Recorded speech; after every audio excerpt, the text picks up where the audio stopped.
ciutats com València, grans ciutats com la nostra, on es produeixen tota una sèrie d'esdeveniments que expliciten l'ús ciutadà dels drets constitucionals a la manifestació i a l'ocupació de la via pública, on més problemes es poden produir a partir de l'aprovació d'aquesta llei.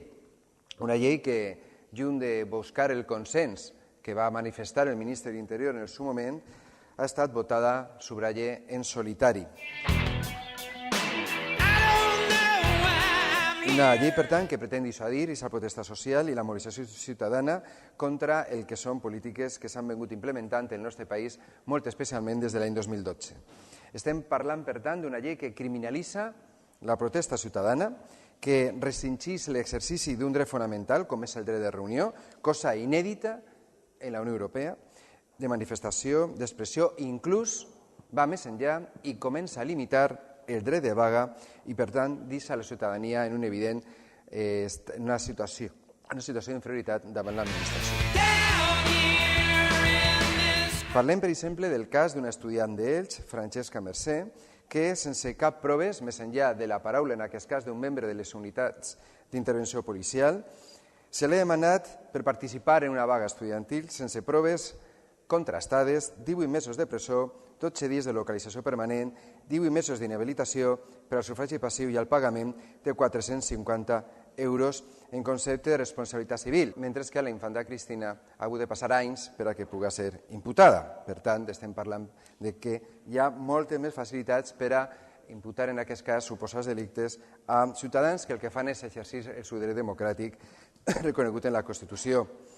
Precisament, el que es tracta amb aquesta llei és ficar en valor no la visió d'un jutge, sinó tindre per davant de tot l'atestat d'un membre de les forces de seguretat, encara que no hi hagi una comprovació del que aquest membre diu. Jo vull fer una reflexió que no entenc com no la va tindre en compte el Partit Popular quan la va votar en solitari, i és que segons diverses enquestes que no poden ser tildades de manipulades, el 82% dels espanyols i les espanyoles, el 82% rebutgen aquesta llei i la tilden d'antidemocràtica. Per tant, instem a l'Ajuntament de València que se sume a aquest 82% de la ciutadania i retirem aquesta llei, o que instem al govern central a retirar aquesta llei. Señor Sánchez, ese 82% tiene la misma demostración que las elecciones en Albania o que los referéndums en Venezuela. El mismo. No sé si habrá incluido usted ahí a los menores de edad, ancianos y militares sin graduación.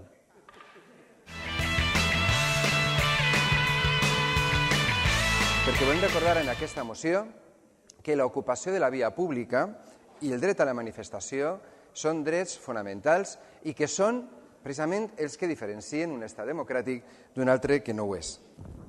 ¿Votos a favor de la moción? ¿Votos en contra? Se rechaza la moción.